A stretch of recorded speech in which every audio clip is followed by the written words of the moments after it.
समझती थी कि ये मामला क्या है। बेंच ने 4 पॉइंट को है रेज किया उसमें। बेंच ने पहले कहा कि नोटिस तो हम इस पे इशू करेंगे।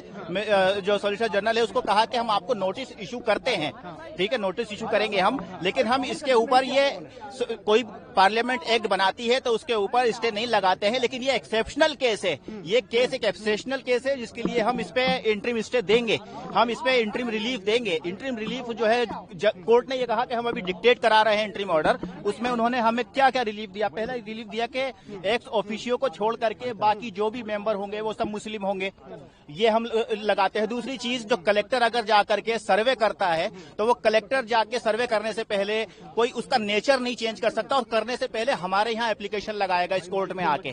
तीसरा, ये उस कोर्ट ने कहा कि जो भी प्रॉपर्टी है, चाहे वो वक्फ बाय यूजर है या चाहे वो रजिस्टर्ड है, उसका डी नोटिफाई नहीं करेगी सरकार जब तक हम ये मामला नहीं सुन रहे हैं। तो ये चारों ही चीजें हमें चाहिए थी और यही चीजें कोर्ट समझ चुका और इसी चीज के ऊपर कोर्ट हमें जो है वो इंटरिम ऑर्डर दे रहा है। तो तुषार मेहता लिटरली गिड़गिड़ाने लगे कोर्ट के सामने कि हमें और सुन लिया जाए, हमें और टाइम दे दिया जाए, हमें कल के लिए रख दिया जाए। तो जज ने काफी रजिस्ट होकर के फिर हमने भी कहा कि ठीक है, आप इनको अपॉर्चुनिटी दीजिए, मिस्टर मेहता को आप सुनिए और फिर हम भी कल और कुछ सुनाएंगे कोर्ट को। और कल 2 बजे के लिए ये रखा गया है। अल्टीमेटली ऑर्डर पास नहीं हुआ है, जो ऑर्डर पास नहीं हुआ, लेकिन जजेस क्या चाहते हैं, कोर्ट कैसा सोच रहा है वो हमें पता चल गया और कोर्ट किस तरीके से फैसला, कोर्ट पूरा मैटर समझ चुका है, सेंसिटिविटी समझ चुका है और कॉन्स्टिट्यूशन कैसे जो है वो वायलेट हो रहा है वो कोर्ट समझ चुका है।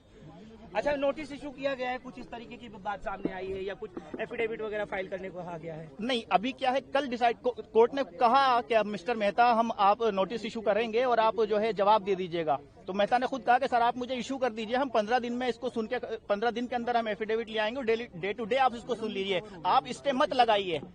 जज ने कहा कि नहीं, स्टे लगाना जरूरी है, इंटरिम रिलीफ देना जरूरी है, because it's an exceptional case. जी, तो कल हो जाएगा इंशाल्लाह। बाकी पिटीशन जो है मुजीबुर रहमान साहब, उसको कब सुनने की बात कही है कोर्ट ने? वो तो इसके साथ कनेक्ट हो जाएंगी। जज साहब ने ये कहा है कि जिसकी पिटीशन आज 11 बजे तक आ गई थी उसको आज सुना गया है। कुछ लोगों ने मेंशन की अपनी पिटीशन, उनको जज साहब ने नहीं सुना है, कोर्ट ने नहीं सुना उसको। वो नेक्स्ट जो है जब वो लिस्टिंग होगी, स्क्रूटनी पार करके जब आएगी तब उसको देखा जाएगा। कल 2 बजे? कल 2 बजे।